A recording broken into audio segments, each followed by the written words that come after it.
केंद्रीय निवडणूक आयोगानं मतदानाचा अत्यल्प टक्का असलेल्या देशातल्या 11 राज्यांमधल्या निवडक महापालिकांचे आयुक्त आणि जिल्हा निवडणूक अधिकारी यांची स्वतंत्र परिषद आज आयोजित केली आहे।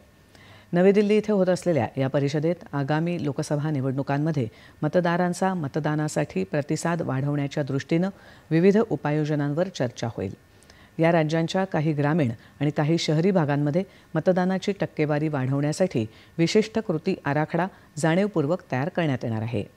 निवडणूक आयोगानं दिलेल्या माहितीनुसार या बैठकीमध्ये पुण्यासह मुंबई, दिल्ली, चेन्नई, बंगळुरू, हैदराबाद, अहमदाबाद, ठाणे, नागपूर, पटना साहिब, लखनौ आणि कानपूर या पालिकांचे आयुक्त आणि बिहार आणि उत्तर प्रदेशमधल्या निवडक जिल्हा निवडणूक अधिकारी सहभागी होणार आहेत।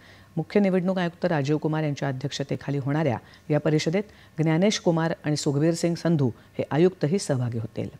शहरी भागातील जनतेची उदासीनता आणि ग्रामीण भागातून शहरांकडे होणारं स्थलांतर ही मतदानाची टक्केवारी वाढत नसल्याची प्रमुख कारणं असून ती यंत्रणेपुढची मोठी आव्हानं असल्याचं मुख्य निवडणूक आयुक्त राजीव कुमार यांनी वेळोवेळी अधोरेखित केलं आहे।